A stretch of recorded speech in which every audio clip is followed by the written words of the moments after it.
Well, hello, everyone. Hope everyone's having a good Friday morning, Friday evening on my end. But yeah, we're here talking with Ryan Maxwell, both the our infamous internet troll and fellow author of Grand System Vending. So please, Ryan, introduce yourself. Well, my name again is Ryan Maxwell. I have been writing the series Vending Apocalypse with book one out on Royal Road called Grand System Vending, and I am now currently working on book two for the series as well. I've probably gotten 4 or 5 chapters written in that so far, including a prologue, and I'm starting to put some of those up on Patreon if anybody is curious to see where the next one is going. Hopefully, we'll be getting into putting out book two on Royal Road starting in early January. That's my plan currently. Nice. Well, we got our first viewer in. Hey, Nee, just stopping by. Thanks for stopping by, brother. Um, well, yeah, I mean, hey, we've kind of been planning this for I don't know, probably 2 months now, maybe a month, maybe a month and a half. But yeah, so I kind of met Ryan through Guildify Con back in October. So we both modded for it, and both Ryan's got his book out, but we're kind of relatively new into the whole writing thing, and we needed pointers and kind of seeing what everyone else is doing. So we have a mutual friend, TJ, which hopefully he hops in. If he can't hop in, hi TJ, we'll see you later. But he's been at least for me, I can speak for him. He's been a good mentor and friend. Pushing me to write a story and kind of put me in the right direction when it comes to book writing, because as we know, writing books is not easy. It takes a toll on you, and especially with both you and TJ, you guys kind of committed yourself through Patreon, so you have to write because the audience is waiting, and they're essentially a paying customer waiting for you to uh, write that next chapter. Uh, but how's that working out for you, Ryan, so far? Well, I definitely made a mistake the first time in putting it up on Royal Road so early. Mm. I wasn't convinced it was going to do very well, so I used Royal Road as the option to say, "Hey, I'm gonna give this as a motivation for myself to keep pushing, keep writing, and keep putting it out there." So I said, "Cool, I've got like 3 or 4 chapters. Let's put the first one up there, and then I'm gonna do one chapter a day because that's one of the release schedules that they advise for Royal Road to do well." And then I ended up almost hurting myself in the process because I nearly burnt out with some of the stress of doing that. And if you're going to take any time off, you got to have a backlog. I had a vacation in there for a week where I didn't, I went on a cruise, so I didn't have internet service, so I had to have that full backlog going for daily releases on top of that. So I don't know if that's the same strategy I'm going to do this next time, but it's why I've set my goal of we're going to do January this time and already started writing. So I've got a backlog of chapters to go out because I did not expect it to take off in the way that it did. I mean, yeah, you have what was it? You're at like something around 40 to 50,000 views Uh, right now for the book. Almost at 53,000 this morning when I checked. So Well, yeah, there you go. Hey, that just comes to show, goes to show, and hey, congrats. That's good. thanks. So, um, which leads to our things. The next, I guess, the next kind of topic we're going to talk about is uh, one, headaches, which you kind of talked a little bit about. But what are some other things that you can tell some aspiring authors to expect or to look forward to and to watch out for while they're writing their first book?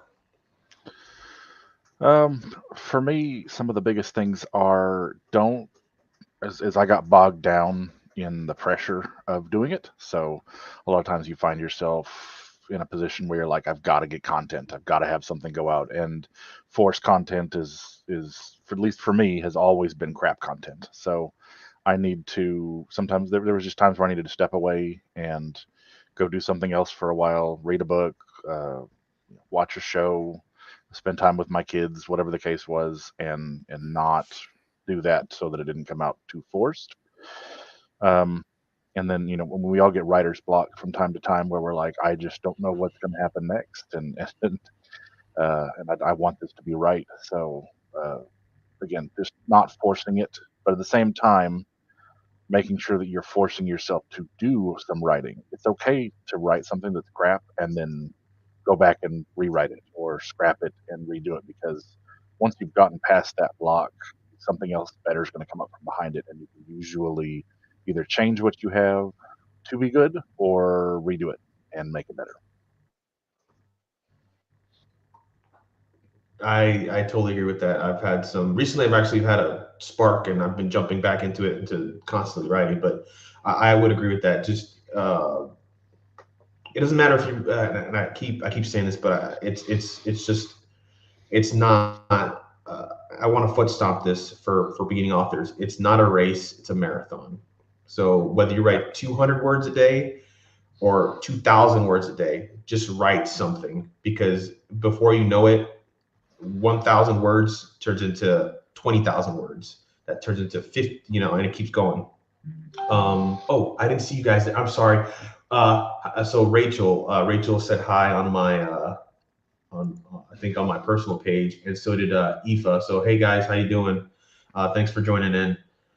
And then we have Nee, who, and yes, writing should be fun, but I would kind of counter that with people who actually are writing for a living, um, and it sometimes blurs the lines, as to between job and being fun. But yeah, writing and reading should be fun, and I would agree with that wholeheartedly. Yeah, I think you can mitigate some of that in the process with, again, doing some of that, just get it out. It's good Mhm. to spend the time to just get something out, and setting your expectations to a certain level as well. If this is your first go at writing, if it's your first book or your first time doing this, don't put pressure on yourself to make this the next great American novel. Don't set your expectations of this is going to be crap either. Put your expectations somewhere in the middle of there, so that you have Mhm. fun writing it, but not so much pressure that you break at the same time. So you can mitigate those factors of something being unfun to do, because you do not want to burn out and it becomes unfun, and then you don't want to go back to it anymore. Yeah, so that kind of ties in with planning as well. So where do you put yourself in when it comes to planning for a book? Are you like a plotter, I always say that word wrong. Pantser. You know what I'm saying? Or a hybrid? Where do you put yourself with that? Yeah, as I believe I've discussed previously, I very thoroughly enjoy pantsing. So Mm. I am a The legal pantser. kind people, please. Yeah, Ryan, we're gonna keep this. This is PG. The kids watching. Oh, is it? I didn't know kids were watching. I will make it as. Uh, if you haven't read my book yet, and you're a child, or you are trying to introduce your children to this, don't let your children read my book. Um, it's just there's a little bit of gratuitous swearing in there from time to time. Anyways, but I'm definitely a pantser when it comes to writing. But I've picked up tips and tricks, so I've gotten better at the whole don't just sit down and hope for the best. It's still, even as people will say I'm a pantser, or people will say I don't plan things out, or whatever the case is. But even those people still have done at least a little bit of work on this. They have an idea, they have somewhere they want to go, they have a beginning and an end, maybe even a middle. Uh, but they're not literally just typing words out and hoping for the best. There's always some form of planning that goes into it. Now, Mhm. I don't go into it as in depth as certain people do, where they literally have like full, flow storyboards of how things are going to go and progress from one section to the next, because then my writing doesn't feel as organic to me as it Mhm. does otherwise. But I usually at least start with the first, you know, 10 or 12 chapters, where I'll just write one sentence out about what I want to happen in that chapter. And it gives me somewhere to go and somewhere to move from. Now, I will tell you that exactly 100% of the time, it doesn't stay with my original first plan, because I'm a pantser and things come up and I change them to be what is organic in the moment of that writing. But I think that's something that some people I've heard have taken a little bit out of context in the past. That just because we say we're a pantser doesn't mean we don't have some kind of a plan. It's usually a bare bones structure plan, but there is still some kind of a plan for where you're going to go. Otherwise, you'll never get there. True. I don't know. I'm new to this whole writing thing, and I would say I'm probably more leaning more towards like a hybrid type deal, but I have a lot of like, so I have like goals. Obviously, I do have goals and I have a storyboard, but I don't know where exactly I fit into this whole thing. You know, maybe like because I know I let it flow, but I still have to hit these goals. So Sure. like maybe hybrid, but with heavy pantser habits, I guess. Yeah. And Uh, that's perfectly okay. There's no one strategy that fits every writer. Everything that mhm. every individual writer is going to be something slightly different. So finding the tips and tricks that you feel like make you more comfortable in your writing is the easiest way to go. I mean, when I first started with some of the stuff I've done in the past, I had far less of an idea than what I do right now. I was like, oh, this is funny. This would be funny. This would be funny. And you can't write a book on this would be funny. So I had to learn to come up with, here's the idea, here's the plan, Mhm. here's how I want it, here's where I want it to end. What's the goal of the book?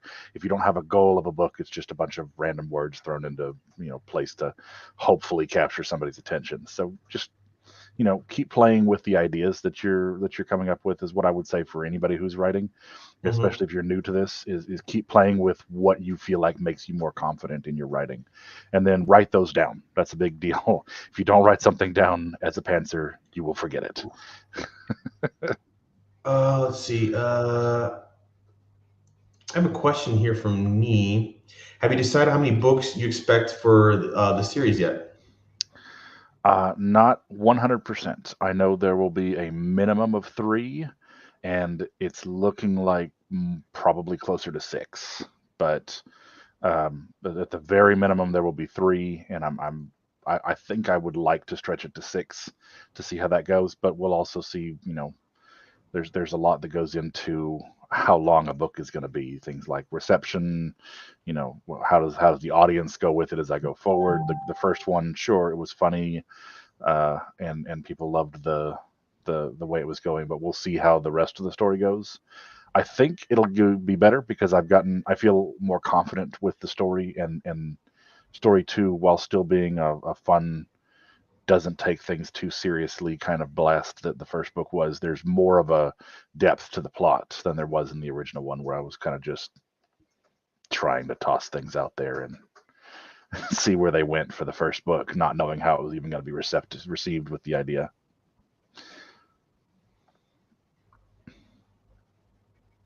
Oh, and let's see what else. Congrats on getting book two from our very own Brandon. Hey, Brandon. But yeah, and hey guys, if you do want uh, Dying Breed bookmarks, and he's willing, he this is the man to get your stuff from. A little bit promotion there for you guys.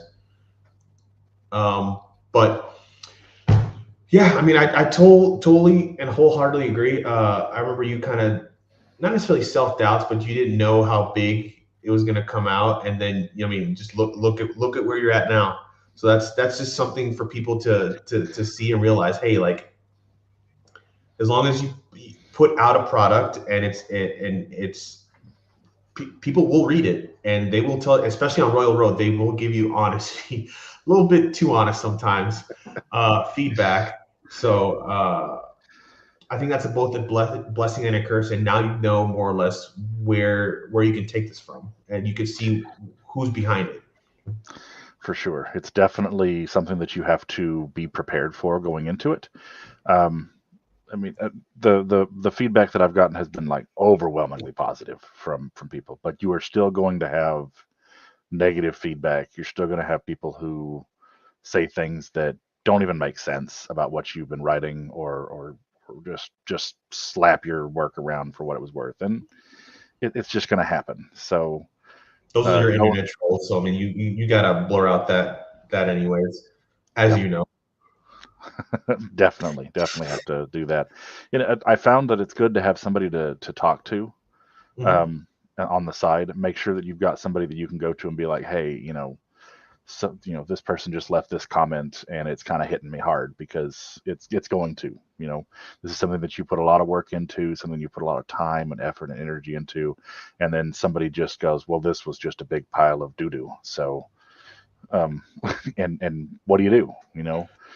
Well, you tell them two nice things, but I'm Well, not going to say it here.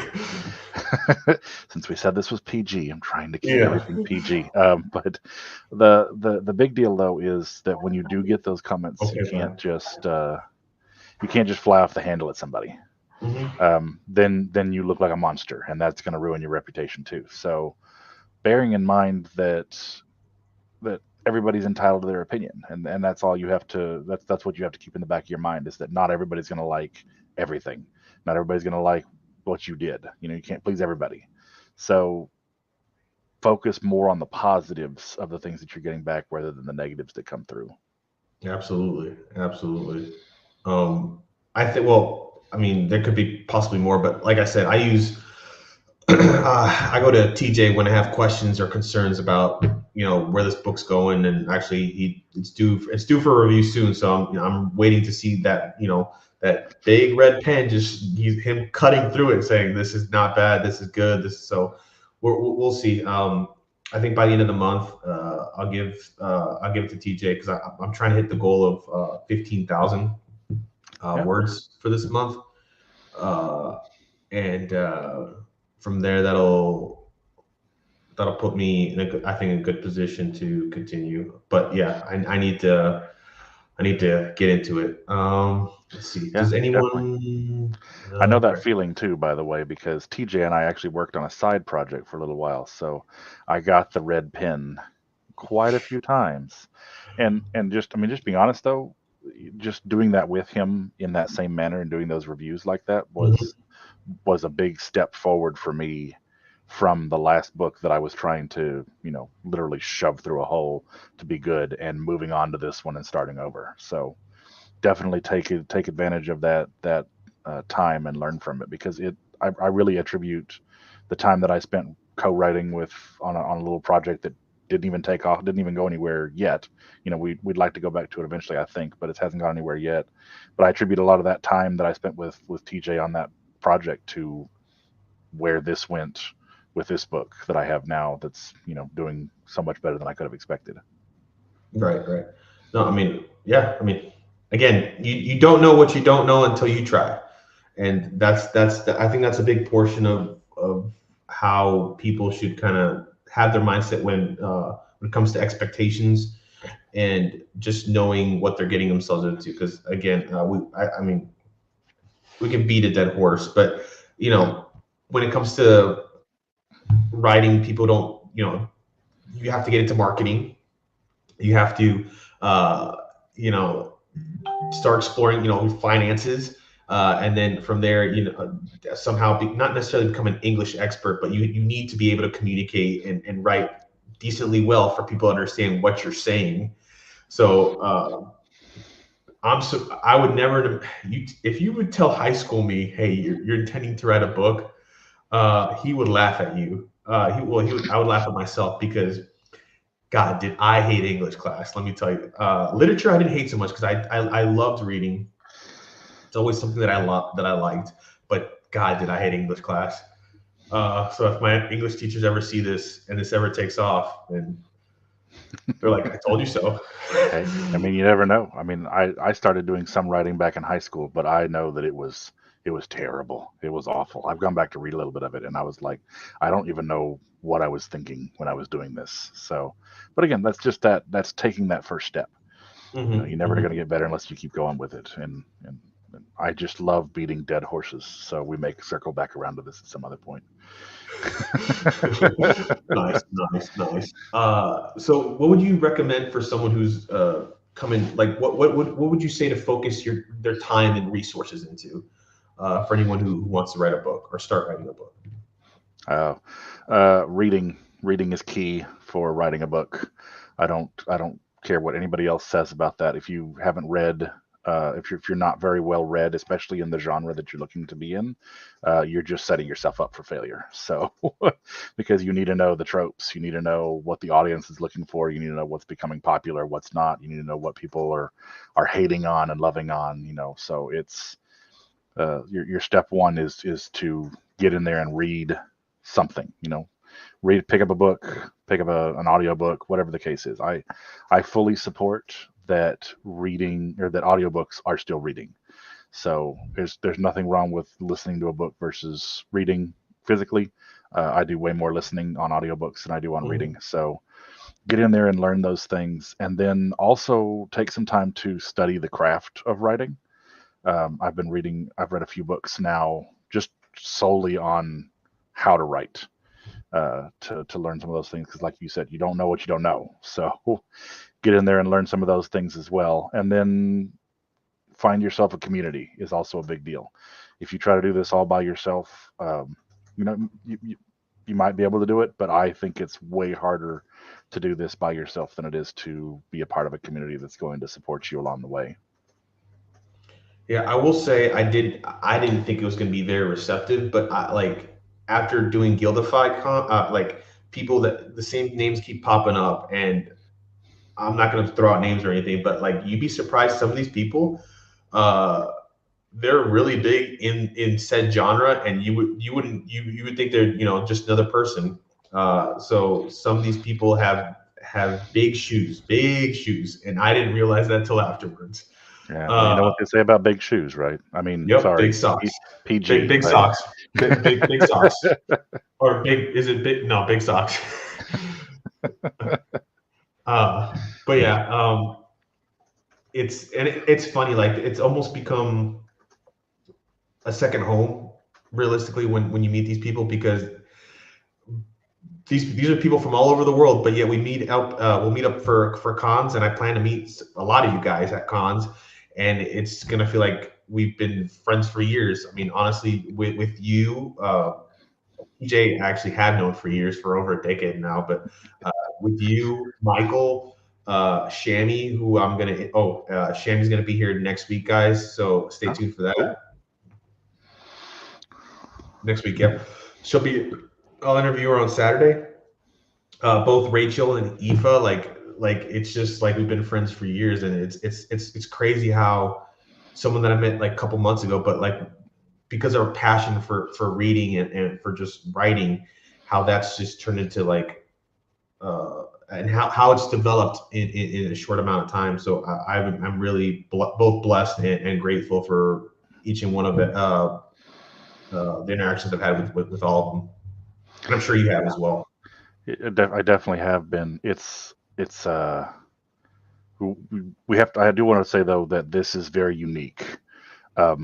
Having been a part of some other communities similar to this in the past, the lit RPG community is like a unicorn almost among some of the other writing groups that you're a part of. So the fact that we found it and we're here with this and all that, it is amazing to see the amount of support and love and kindness that people have shared among these things. I mean, I feel the same way about some of the people that we've been meeting, some of the exact same people that you're talking about. Like Aoife is always out there giving me likes and things on the posts that I put out there, and it's amazing to see this level of support that people are willing to give to each other in this type of community.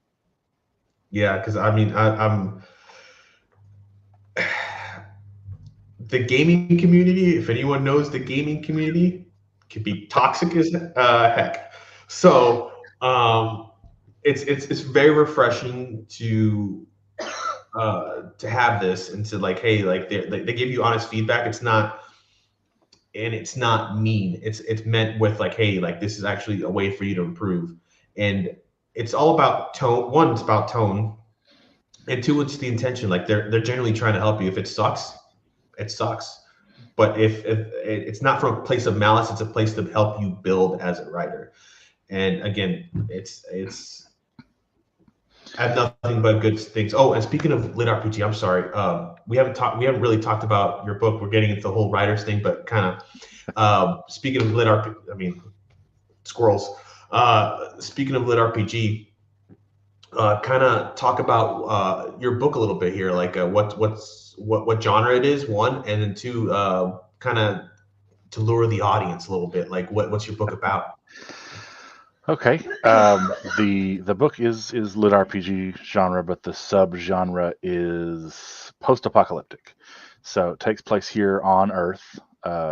It begins with a group of friends who are, or it starts with two friends, but it ends up with a group of friends very early on that are great at kind of ragging on each other. They're just the typical, you can relate to these if you've ever played D&D with your own friends.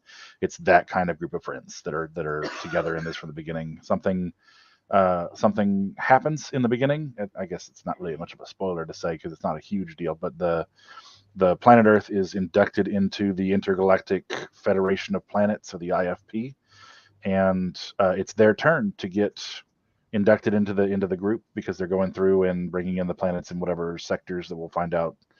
I don't know, book 3, 4, or something along those lines, of where what all goes into the IFP and themselves. I haven't gotten to writing that yet, but I kind of started planning where I want to go with some of those things. But anyways, they're inducted in, which means that they have to be given the grand system, which is where grand system vending comes from, and it's what lets them use magic, have skills, they gain experience from killing monsters, they level up. Things like that are occurring because of that. They place a mana core in the center of the Earth, which causes mass devastation on the planet as well, because aliens don't apparently take those kind of things into account when they're looking to spread their I don't know, influence across the galaxy.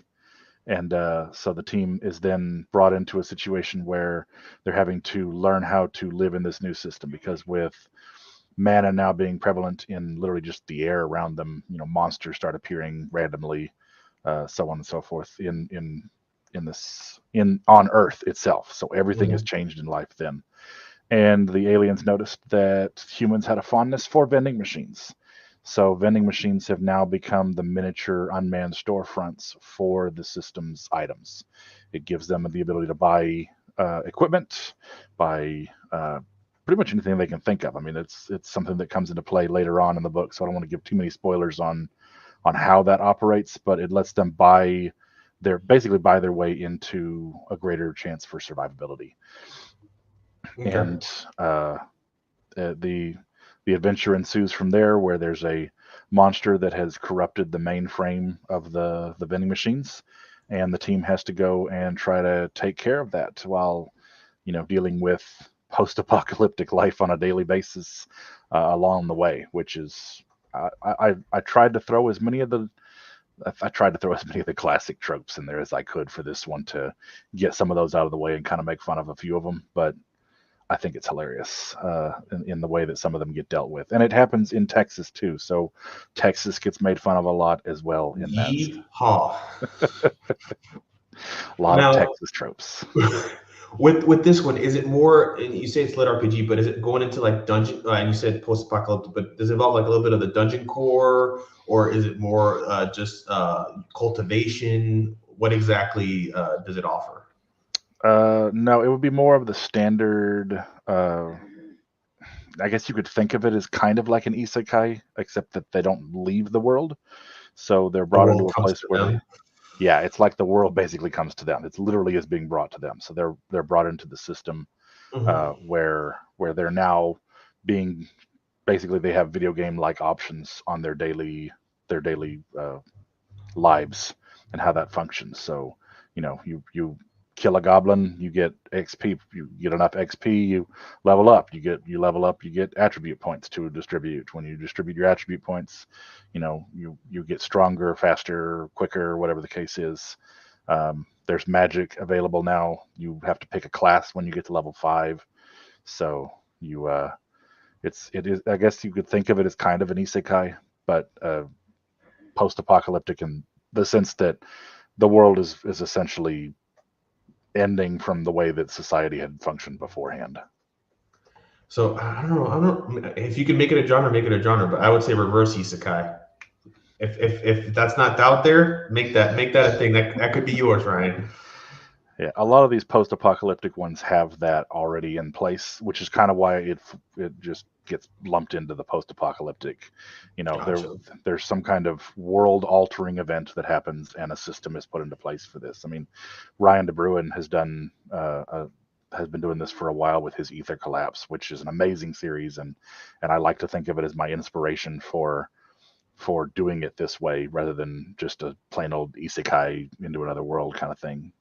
Gotcha. And getting hit by, I mean, if you're an anime fan, everyone knows, the trope of getting hit by a truck and then getting transported into the other community. Oh yeah, in this one I've flipped the script and they hit other things with vehicles. Nice, nice. And that I think that's a tech. I think that's like if you're a Texan, you have to do that at least with some Oh yeah. sort of roadkill. Um, let's see. We got some comments from Rachel. Gotta love Texas. I agree with that. And then, so hey guys, look, more bookmarks in the making. So if you guys want some bookmarks, you know where to get it. Let me see. Those were really cool bookmarks, by the way. I got to see those, so I'm pretty excited about some of that. I'm gonna have to contact Brandon myself. uh, let's see. Yeah, I actually ordered 20. Oh wow. Yeah. So yeah, give out for Christmas Christmas with the books that I'm gonna give out. I see. That would almost be the top layer of my to be read pile if I was going to do that. So Nice, nice, nice. We got some comments here from my personal page. Hernan Rodriguez, I know that guy. Hi Hernan. He's in class. Why are you in class and watching? Oh God. And of because course, they're in class, yeah, because they're in class. But we I have approve. the infamous JD Hancock commenting on things. So, go get it, spank the donkey, roll the red light district, ladies of the nights. Oops, sorry, wrong video blog. Apologize. You know, I respected that you still made something dirty out of nothing. So, you gotta Well, love that skill. I've done it like 3 times already, and I don't even know if you've noticed. So we'll Oh, see. I've noticed, but I just if you ignore it, they, It does not go uh, away, Q. It won't ever go away. it's like children. It's like It will just always ignore be there. Soft it. petting in the background. Right. And I'm surprised.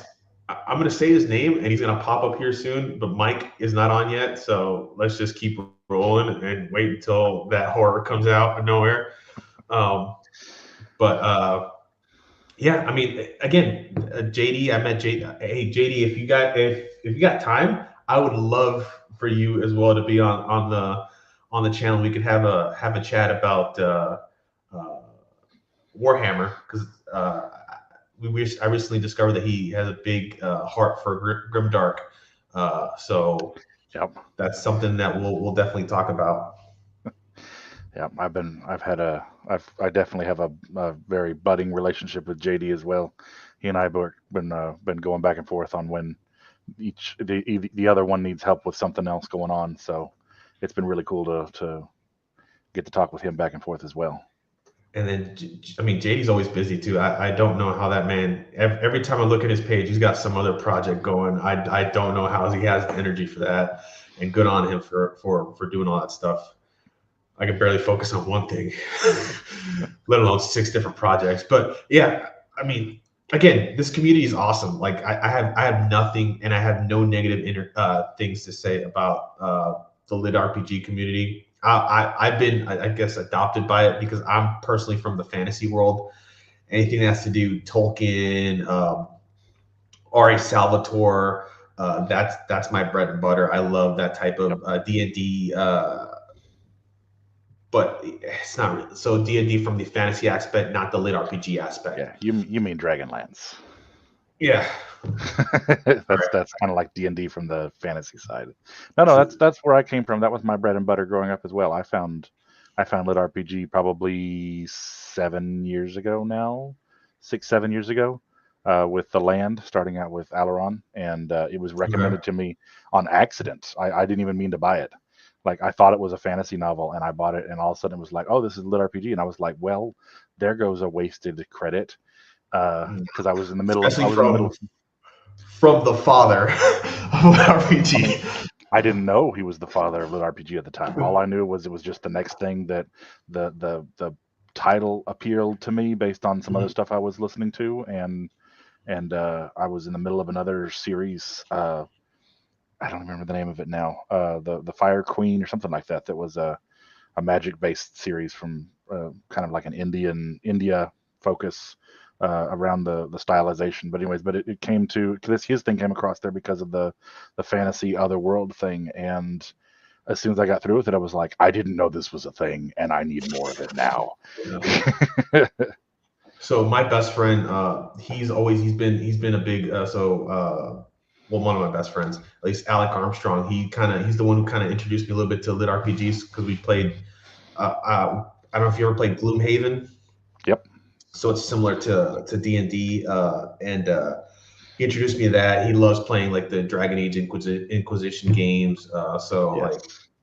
Uh, so he showed me into that. We were just talking earlier uh, about anime, but yeah, like that man, he's the one who kind of showed me a little bit about that and kind of and Skyrim. He's a big Skyrim guy. Oh yes. So it just dipped my toes into that type of world when it comes to all that stuff. Yeah. um, Love oh, we all got of those oh things. Jesus, JD, now you just filled everything.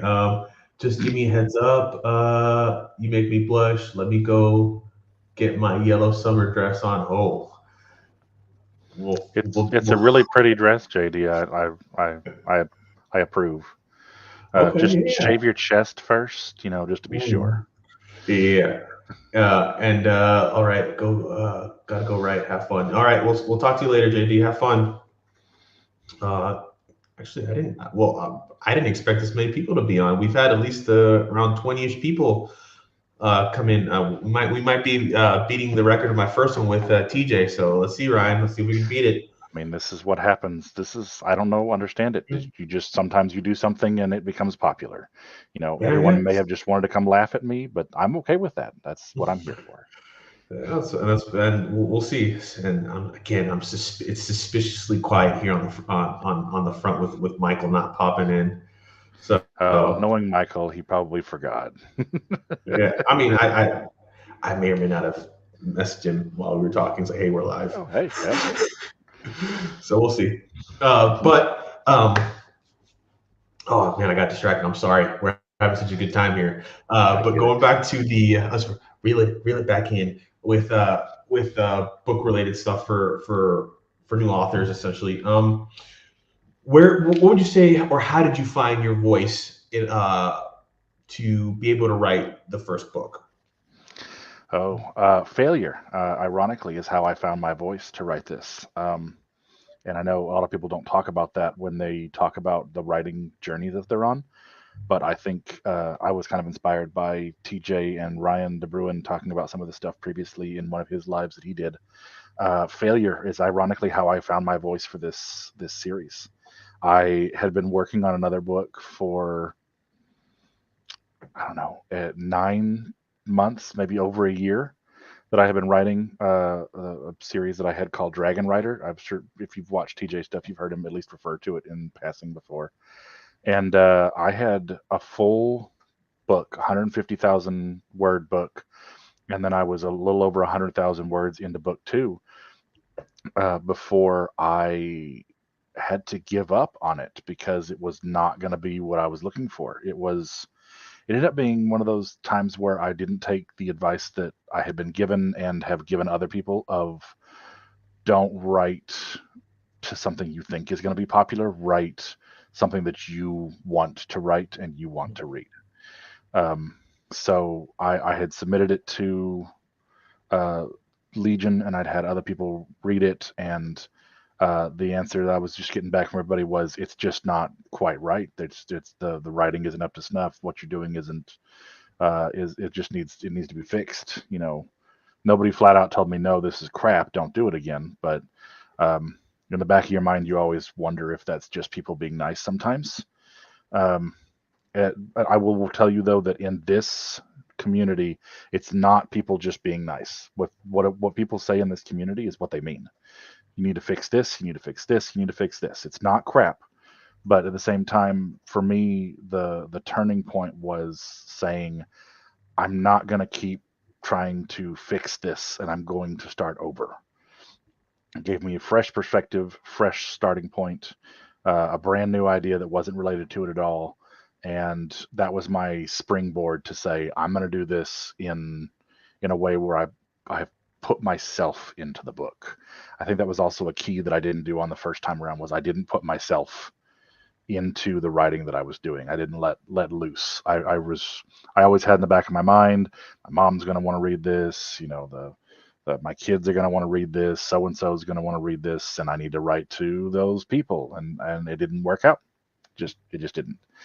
So when I finally put more of who I was into the actual story of the book, that's when it really started to see it taking off. And I think it's just being genuine with people. When people read your stuff, they can tell when you're being genuine or not. So just that, for me, it was that turning point of, I failed. I just need to get up, dust myself off, and try again. And that was the turning point for me, was just learning to be more genuine with it, and then being okay with starting over. There's nothing that says I can't go back to it once I've learned some more and redo it. So it's never just gone, but sometimes it just takes that moment of insight of saying, I just need to set this aside and do something different to try to be better. Yeah, I mean, that's sometimes the words that you don't want to hear are the words that you need. But I mean, I'm interested. You said I love dragons. Armstrong even more. So like, if you ever need beta readers, I love to whore my. I love to. Me too. Honestly, I love to use that skill that I have to read the book. So I will gladly read that book. Should you need any type of advice, because the title already, to be honest, the title already brings me in. So I'm interested. If you ever need any help with just you wanting people to read it. So yeah, I mean, I'd be happy to pass it over sometime. Just be warned that it's very unpolished. So that's fine. That's part of the journey, because you get to kind of, I want to see where your head's at when you're thinking certain ways. I'm like, oh, this could be good, or like, hey, and then if you would like, I definitely would like, hey, you can go this way, you can go that way, just more or less, second set of eyes, should you wish. Let me see what other questions we got. Anybody, and if anyone, guys, thanks again for tuning in today. I'm actually surprised at the amount of people that have been hopping in and out. I think, because I can't really see the numbers here, but I think we're close to beating my first video with TJ. So TJ's gonna have to work on his stuff next time, and when we go live, he's gonna have to beat Ryan. But yeah, Ryan's well on his way to actually be the number one bringing people in. So yeah, we do everything bigger here in Texas, so that's how it's gonna be. Heck yeah, brother. I never lived in Texas. Well, technically I did live in Texas when I was in basic training, but I lived in Louisiana, so Shreveport, so 30 minutes from Texas. You could hear us from there. I can hear the shotgun blast in the bar. I can smell. I lived 2 hours from Mesquite, 3 hours from Dallas, Tyler, Texas. That whole area. I went to Austin all the time. I went to Round Rock. Where else did I go? I don't like San Antonio. If that's where you live, I'm sorry. It's not. But okay, yeah. So last time I went to San Antonio, and I don't know why. I don't know if this is just a Texas thing, but the 4 exits that I needed to take were under construction. So it just threw me back into a loop. Yeah, and I was like, a 35 thing. Yeah, like they were just like, I just drove around the city for literally an hour, and I'm like, I'm gonna park here. I'm gonna call this person, tell them to pick me up. Yeah, because that's a Southern highway thing for sure. but geez, that was one of the most stressful times of my life ever. If you can get into San Antonio and you go to the Riverwalk and you eat Mexican food, San Antonio is a great place. If you Oh do yeah. anything other than that, no thank you. That's all Mm. I'll say since we're being I PG like today. yeah, I mean later on, I mean I think so for my not the one with Shammy, but afterwards, I haven't decided who I'm going to bring. Uh, I'm going to definitely do rated M for Military Manchild. So people stay tuned to that one. So that will be a more adult oriented. I just wanted more people to be able to join and not hear the filth that is coming from a military mouth, because it could just all be filth. I'll just say a Or whole me, who's not ever been in the military and just likes filth. yeah. So that'll be next time. So stay tuned to that, guys. Let me see if I have any more questions. Yeah. So why the lit RPG genre and because you said, I mean, you're a fan of other types of genre. Why the lit RPG genre? Oh, it's I think I'm the same. I like it for the same reason that your friend likes all those other like all the games you discussed beforehand, because that's basically who I am. I like I D&D is ever since I've gotten into that. I've been playing now for what 23 years. I've been playing D&D, so I just have fallen in love with the statistics, with the tracking of things, with system building. That's like one of my favorite parts of writing in lit RPG is system building. Um, I love getting into the nitty gritty of how things work, why they do it, why something, if I make choice A, why did that happen? I like to know those kind of things. So games like Baldur's Gate have been one of my favorite games to play. Game of Uh, the year, baby. yeah, the Skyrim, where I can make my own choices and the system doesn't even question me when I fail spectacularly at wanting to, play Skyrim as though I was a Pokemon trainer and put all of my points into the summoning magic and then just make things fight for me. Being able to make those decisions and do whatever you want in there, and then whatever the repercussions are, the repercussions. It's a cool way to get to experience some of those things. It's something that we can't do in real life, so it's an escape, and it's one of the things that I've really loved about writing a lit RPG is not just that things can happen. So we have with fantasy, there is magic and there's all kinds of different the physics of the world can be different or whatever, but it doesn't give you or at least doesn't give me that same level of in-depth explanation that lit RPG offers for some of those why something happens in that way. Okay. Yeah, I mean, I don't know. Lit RPG just seems like I like playing the games. Me creating it is a whole different thing, because I think that that's a lot of chaos for me.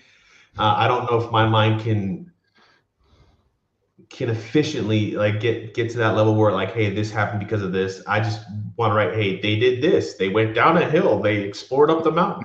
I think that's a little bit easier, and that's why I think I like uh, fantasy so much when it comes to like just or epic fantasy but yeah, I think that's a little bit more simpler for me. I may or may not try it, but like one step at a time. Let me finish this one, and then we'll see if I jump into lit RPG Absolutely, as an author. and there's nothing wrong with that either.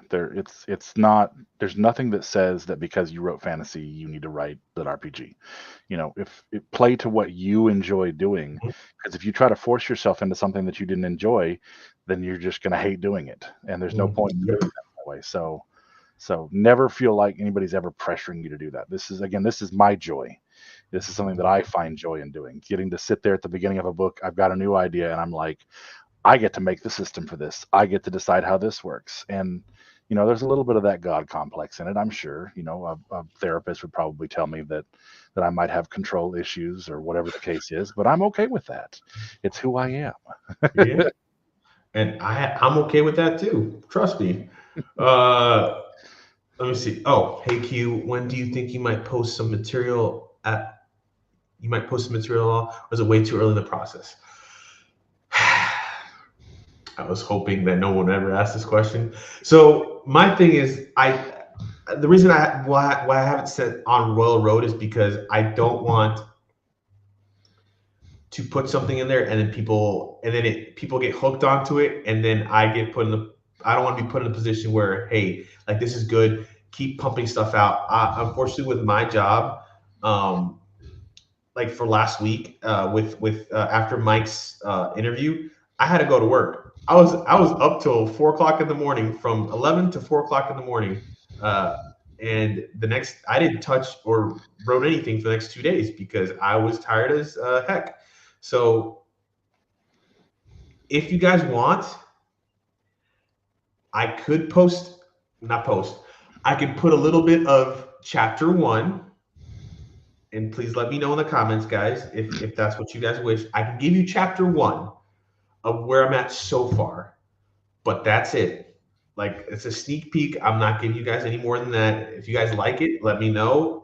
And I know I'm going the right direction, but that is it. I'm not posting more than chapter one. Uh, I will tell you that you are definitely wise in making that decision, because I have only not been writing or not releasing on Royal Road for 1 month, and I've already started getting some comments about how the series is dead. And 1 month, literally 1 month, like to the day that I didn't start posting the next book, and I was like, and they're like, this seems dead. I'm like, it's not dead. It's only been 1 month, dude. Some But people just get that. I mean, reading could be an addiction, to be honest with you. But yeah, oh, and that comes up with another thing that we should totally talk about: mental health. Uh, Guys, when it like, and me and Ryan have been. I don't know if you guys have been hearing, but me and Ryan have been harping about it the whole entire time. Mental health is a really big thing when it comes to writing. If your mind is not in it, do not write. Please, for the love of God, do not write, because that's where it just goes downhill. Your mind's not, your heart and mind are not into it, and I think that's the biggest factor when it comes to uh, writing. Because I mean, first of all, it's a passion to write. Yes, some people are doing it as a job, but it's still a passion. So if your mind's not into it, then it just becomes um, fecal matter hitting the oscillating device. If anyone gets that reference, cool and fan. yeah, so you don't want that. You want your reader, and you want you to be in a good space to where you're like, hey, this is good stuff, and you want to bring that reader back. So we got some couple comments. We got yep from Nee, and then we got a no from, oh well, I mean, split down the middle, guys. So you guys decide. If JD ever comes back here, he comments. He will be the one to decide, I guess. um, or actually, Aoife or Rachel, if you guys are still on, please let me know if you guys are interested in reading the first chapter, and then we'll go from there. Or anybody out there, so please let me know in the Yeah, just be comments. warning, just be forewarned, but make sure you put this in a place where you're not setting it out there for people to pick it up and rub it on their gums, because the first taste is all the first hit's free, but then they're going to come back and ask for more. So No, this is gonna be and I'm gonna make sure to put everything from it, like either a watermark, a copy, like just like this is one, this is mine, and then two, like this is it, like hey, one, you guys get one. So like children, I have to preface that. Um, and so you kind of mentioned with the way you want to write the series, 3 books, maybe 6. Do you see yourself becoming a full-time author here eventually? With like, I mean, you have a book on Royal Road. Do you plan on making it, publishing it out, or how? What's your plans for the future when it comes to at least pumping out books? oh yeah, we definitely, it's definitely going to get published. I mean, I've signed a contract with Legion. I'm one of their authors now, so uh, that's why I said I know I'm going to have 3 books, because that was what my that's what I have to get done for that part of it. And trilogies are really the way to go. The one-off standalone kind of doesn't get you as an author in this, at least in this genre. I can't speak for all other genres, but in lit RPG, if you don't have like a series, your stuff kind of gets forgotten, and you're not picked up as well by readers. So I know there's going to be at least 3 of them. Um, I have been talking with Jez, and we're looking at shifting the process a little bit for putting these things out, because there is so much that goes into the background of publishing and releasing books. Yes, So yes. I've actually shifted my deal now to, I'm already writing book 2, and then I'm going to write book 3, and then we're going to edit all 3 of them at the same time. And what this does is it does delay the initial release a little bit. And I'm sorry for people who are going to be like, oh, hey, hang on, give me a second. But what it does is it means that we're going to be able to get all of these done at the same time. We're probably going to be able to release them in as short a time as within 6 weeks of each other. And it's going to give us the opportunity to do simultaneous releases for the book and the audio at the same time. So I think it's just going to be a better overall release strategy for doing these books that way in the long run. It keeps it fresh in your mind. You're not sitting there wondering for a year when the next one's going to come out. I don't get delayed on these. I have all of it done and ready to go. And that's why I went ahead and started directly into book 2 at this point, is to get those things done. And then while book 1 is probably 25% of the way through the editing process, we didn't hand it off to any of the professional developmental editors or line editors or copy editors yet, because we're going to do all 3 of them at one time. And that way it gets us a much closer release schedule, and people will get more things at the same time than just trying to figure out when the next one's going to be done and if something comes up in the meantime while that happens. So I'd hate to commit to something and then get to a point where it's like, oh, now we have to push it back 3 months or whatever because something came up. So I like the idea of I liked the idea, and it made sense for the way that I've been working as well. I can get a little burnt out sometimes doing editing, because anybody who's done editing before knows writing is great, editing is the opposite of great. I think of a PG word for that. It stinks. It stinks. That's a PG word for that. So so I think this is going to be a great strategy, though, and I think it really is going to be positive for readers overall, because we'll be able to give staggered release dates from the get-go of the first one coming out. So we know when the first one's coming out, we know when the other 2 are going to come out, and there won't be any headache waiting or delays on that end. Oh, there you go, folks. You heard it from the man himself. So be patient. So we got some comments here. I'd love to. So, Aoife, when I said yes or no, you gave me the 50-50 answer. So that's not the tiebreaker. Okay, we need a tiebreaker here. That was I know Aoife's a parent, so that was the mother answer. Yes. If I've ever seen one, the most passive aggressive thing you can possibly think of to do. I need a yes or no here. I love it, Aoife. It gives me the warm fuzzies, because that's exactly what my own mother would have said to me. If you feel like it, we'd be happy for that. Oh boy! And then she says, "Awesome." Assume that's to all your stuff that you were saying. So, and then it makes sense. So get typing. Stop talking. No, Nee. He's gonna stay here for at least another 20 minutes, and then he can start typing. Actually, he's got to go to work after this. And the reason you guys see me dressed in my my holiday sweater is because the wife, we need to go to a holiday party. She went ahead with me, and actually, if you guys don't know, there's a Krampus festival like down the street from me. I'm surprised you don't hear the cowbells going on right now. Because children being tossed into sacks and beaten with canes or whatever it is. Yes. So that's actually going on right now. So once I'm done here, I'm going to go and get kidnapped by a goat creature and then be devoured in the forest. So that's exactly what I'm going to do after this. I am known as the Den Mother.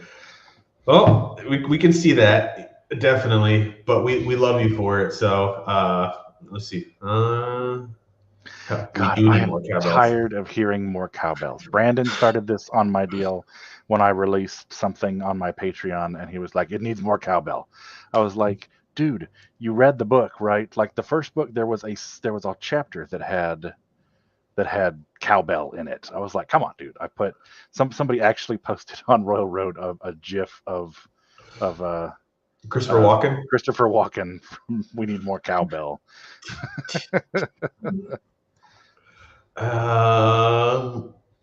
No spoilers. Yeah.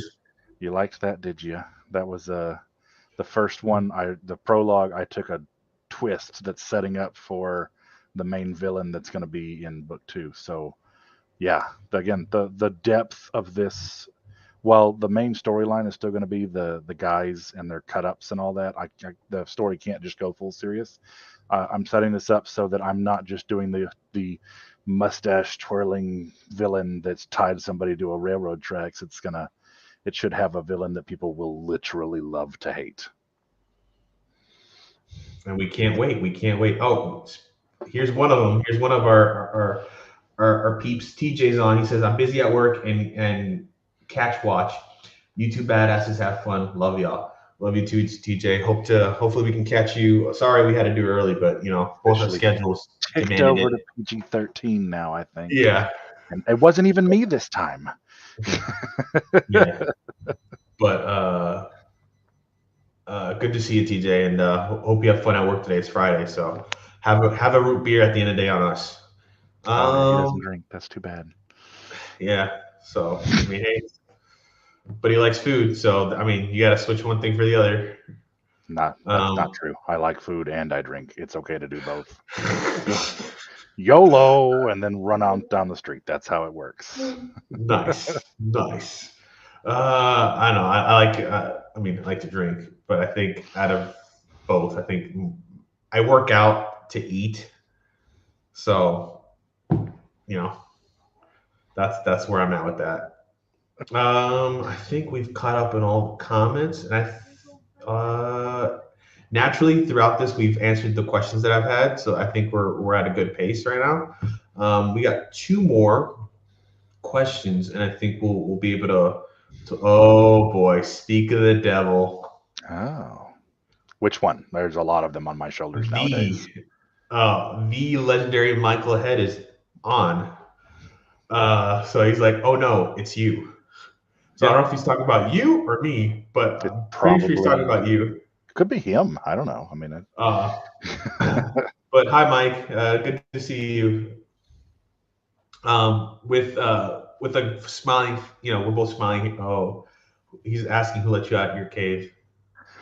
Nobody. I work from home, so they gave me internet in my cage. That's all it is. There you go, Mike. In terms of happiness, because one, I think happiness is the biggest thing that could make or break a series. Because if you're not going back to mental health, if you're not in the right spot, it could just destroy the series. What helps you with long-term happiness, and how do you avoid that burnout that you were talking about earlier? Oh, that's a good thing to think about, or a good question. I have found that for me, the characters are a big part of what I find happiness in my books. So I know that a lot of people have. There's like I want to say almost a 50-50 split in people that I've spoken to about writing people into books. For me, it's like almost necessary, because I know the character, I know what type of personality they have. I can mess with somebody by putting something else in there that they might not have normally done, and they'd be coming to me later going, hey, which is the funniest thing in the world sometimes. But for me, it's doing that, and then also keeping in a pace of knowing when you are starting to feel that burnout, and then take a break.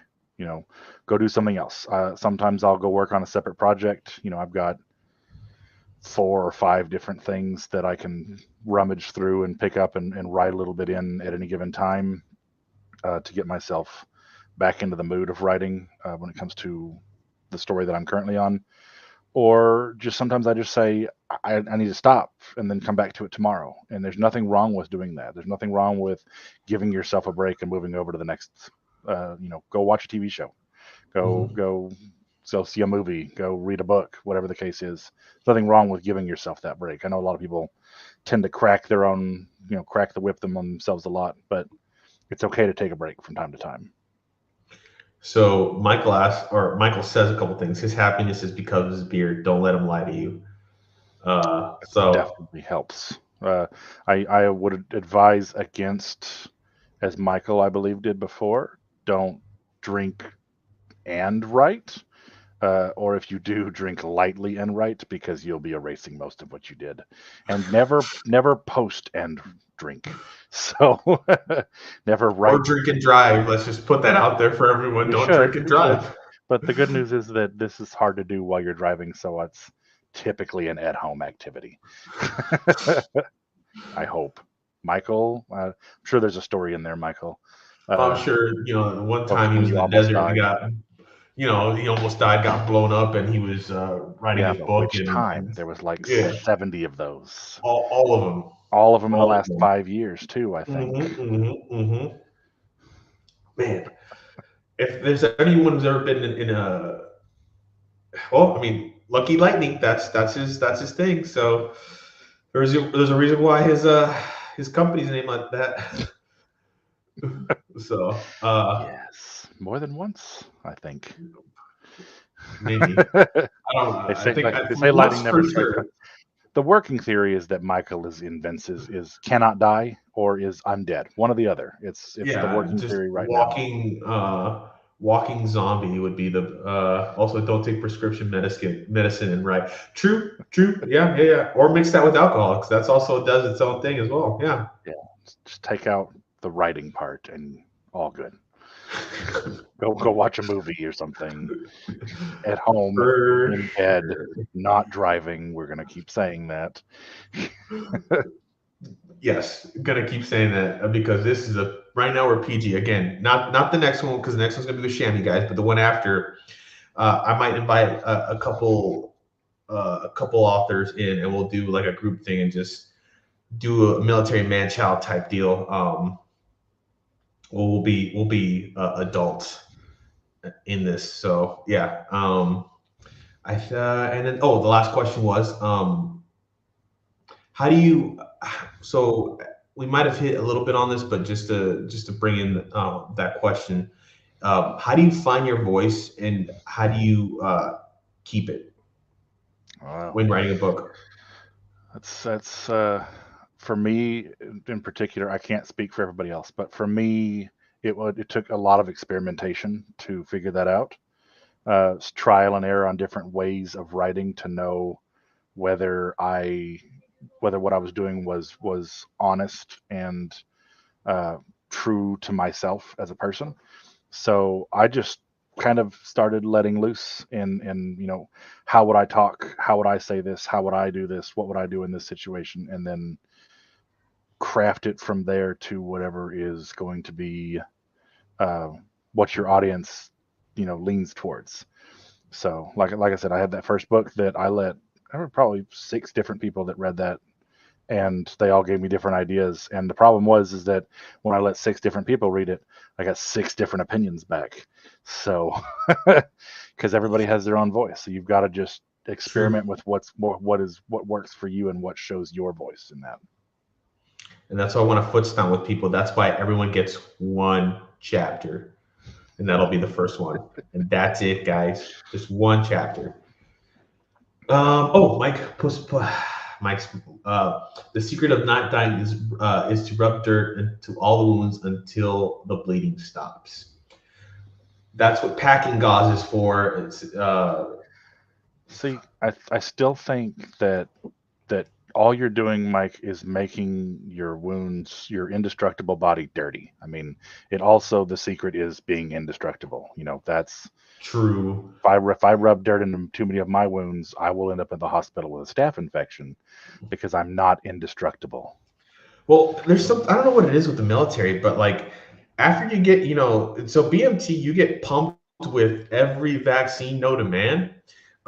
In my case, I got pumped twice because so I was 19 when I joined, right? So they give you the kid shots. I turned 20 in basic. They give you all the adult shots. So there's just something that they put in you, and you feel like garbage for those 2 months while you're in there. So whatever they put in us, I've rarely ever gotten sick from that afterwards. I actually understand that, ironically, in a roundabout way, not having joined the military, but having been raised in a place where they wanted you to go on missions trips growing up, and you have to get all of those vaccines to things that I didn't even know existed. I think they Mhm. just wanted to sell shots sometimes by the time I was done. And then you go to college and you have to get shots to go to college, apparently. I didn't know that you had to get shots to go to college. So I can totally resonate with some of that. Yep. But with that, I think we've reached we hit all the questions that I wanted. And guys, please, if you guys have any questions, you can either put it on my personal page, or you can put it either on YouTube or the Dying Breed series, and those will pop up on my screen. We'll give you guys a couple more minutes to ask any questions you have, either to myself or Ryan. And excuse me, I don't know what I ate. Did I eat burritos today? I think it might have eaten. I I think I think did. it's just how old are you again? That's what got it for me. So I'm 30. I uh, turned 30 2 months yeah, ago. it's starting. It only is downhill from here. I Oh, will I know. admit. Already one foot in the grave. A check engine light came on and it doesn't go I, off. that creek's never been there before. Yeah. Oh, I popped 3 times when I stood up instead of 2 that time. Nice. Your voice seems to be working, Ryan. So I'll keep it up. Yeah, I'd say keep it up. Yeah. So yeah, Mike's right. When you find it, you find it, and you just keep going from there, because Yes. you ride that wave until you hit the next one. Like I said, we talked about beating that dead horse. My horse hasn't died yet, but I'll probably beat it a few times afterwards too. So And we'll keep going, like and they don't stop coming, and they don't stop. Sorry, that little smash mouth there. But yeah, with that, guys, we do appreciate it. I don't see any comments from anybody else. So with that, we'll kind of wrap it up. So for Ryan to go to work, or for me to get kidnapped by a goat demon. But yeah, yes.